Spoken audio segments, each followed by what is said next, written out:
સુરતના અઠવા પોલીસ મથકની હદમાં બિલ્ડરની ઓફિસમાં ઘૂસી મારામારી કરી ખંડણી માંગનાર બે આરોપીઓને અઠવા પોલીસે ઝડપી પાડી કાયદાનું ભાન કરાવી સ્થળે લઈ જઈ રિકન્સ્ટ્રક્શન કરાવ્યું હતું। સુરતમાં મારામારી અને ખંડણીના વધી રહેલા બનાવો વચ્ચે સગ્રામપુરા ખાતે બાંધકામ કરી રહેલા બિલ્ડર અસલમ શેખ નામના બિલ્ડરની ઓફિસમાં ઘૂસી બિલ્ડર પર હુમલો કરી તીક્ષ્ણ હથિયાર બતાવી ખંડણીની માંગણી કરનાર બે માથાભારે આરોપીઓ સગ્રામપુરા ખાતે રહેતા ઇરશાદ ઉર્ફે સલમાન એહસાન શેખ અને અબ્દુલ સાહિલ ઉર્ફે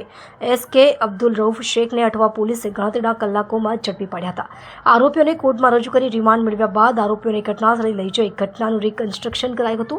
તો ઝડપાયેલા આરોપીઓમાં એક અબ્દુલ સાહિલ શેખ પર અગાઉ અઠવા અને સલાબતપુરા પોલીસ મથકમાં 2 ગુના નોંધાયા હોવાની પણ કબૂલાત કરી હતી। હાલ તો અઠવા પોલીસે આ મામલે વધુ તપાસ હાથ ધરી છે, જે અંગે ડીસીપી ઝોન 4 દ્વારા વધુ માહિતી અપાઈ હતી। अठवा लाइन्स पुलिस स्टेशन में गुनाह दाखिल किया गया है, जिसमें कि 2 आरोपी अब्दुल शेख और इरशाद शेख, इन दोनों ने फरियादी असलम शेख के और उसके भाई के ऑफिस पर जाकर के उन दोनों को चाकू बता के 50,000 रुपए की खंडनी मांगी थी और उसके बाद वापस से 25/9/2025 को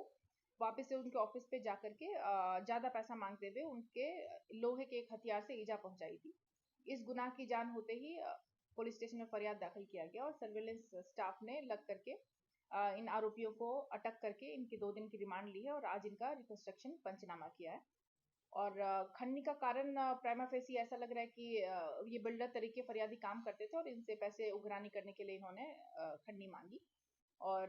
इन आरोपियों का पहले भी गुनाहित इतिहास है, जिसमें कि अब्दुल शेख पर अठवा लाइन्स पुलिस स्टेशन और सलाबतपुरा पुलिस स्टेशन इन दोनों में एक-एक गुनाह दाखिल है।